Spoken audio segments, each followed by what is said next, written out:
3. The wearing of little chains. It is a most glorious and praiseworthy thing, and very useful to those who have made themselves slaves of Jesus and Mary, that they should wear, as a sign of their loving slavery, little iron chains blessed with the proper blessing. It is perfectly true that these external insignia are not essential, and a person who has embraced this devotion may very well go without them. Nevertheless, I cannot refrain from warmly praising those who, after having shaken off the shameful chains of the slavery of the devil, in which original sin, and perhaps actual sin, had bound them, have voluntarily surrendered themselves to the glorious slavery of Jesus Christ, and glory with St. Paul in being in chains for Christ, chains 1,000 times more glorious and precious, though of iron, than all the golden ornaments of emperors. Once there was nothing more infamous on earth than the cross, and now that wood is the most glorious boast of Christianity. Let us say the same of the irons of slavery.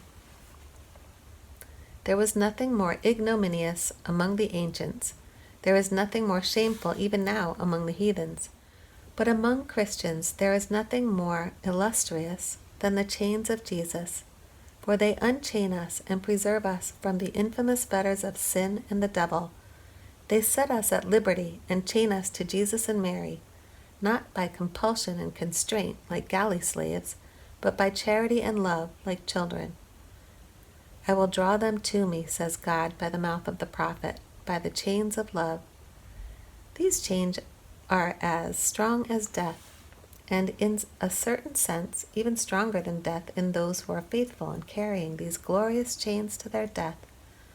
For though death destroys their bodies by bringing them to corruption, it does not destroy the chains of their slavery, which, being of iron, do not corrode so easily. Perhaps on the day of the resurrection of the body, at the last judgment, these chains shall be around their bones, and shall be a part of their glory, and be transmuted into chains of light and splendor. Happy then, 1,000 times happy, the illustrious slaves of Jesus, who wear their chains even to the tomb. The following are the reasons for wearing these little chains.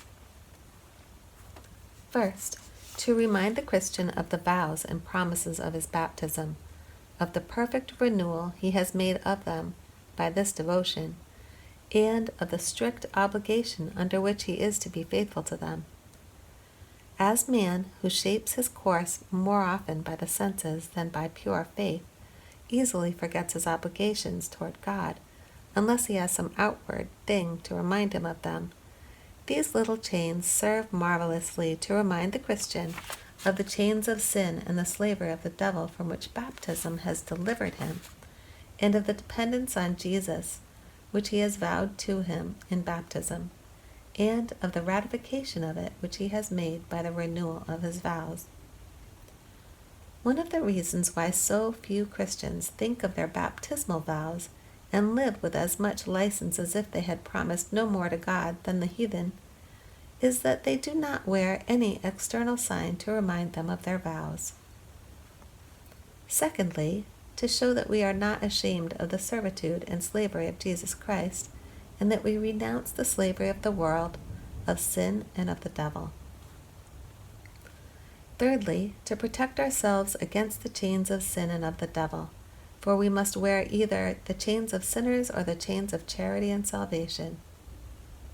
O my dear brother, let us break the chains of sin and sinners, of the world and worldliness, of the devil and his ministers, and let us cast far from us their depressing yoke. Let us put our feet, to use the terms of the Holy Ghost, into his glorious fetters, and our necks into his chains. Let us shoulder and carry the divine wisdom, that is, Jesus Christ, and let us never weary of his chains. You will remark that the Holy Ghost, before saying these words, prepares a soul for them, lest it should reject his important counsel. See his words, "Hearken, my son, and receive a counsel of understanding, and reject not my counsel." You would wish, my very dear friend, that I should here unite myself to the Holy Ghost to give you the same counsel as His. His chains are chains of salvation. As Jesus Christ on the cross must draw all to Himself, whether they will it or not, He will draw the reprobate by the chains of their sins, that He may chain them like galley slaves and devils to His eternal anger and revengeful justice. But He will, and particularly in these latter times, draw the predestinate by the chains of charity. I will draw all things to myself. I will draw them with the bands of love. These loving slaves of Jesus Christ, the chained of Christ, can wear their chains on their feet or on their arms, around their body or around their neck. Father Vincent Carafa, 7th Superior General of the Jesuits, who died in the odor of sanctity in the year 1643, used to wear an iron band around his feet as a mark of his servitude, and he said that his only regret was that he could not publicly drag a chain. Mother Agnes of Jesus, of whom we have spoken before, used to wear an iron chain around her body.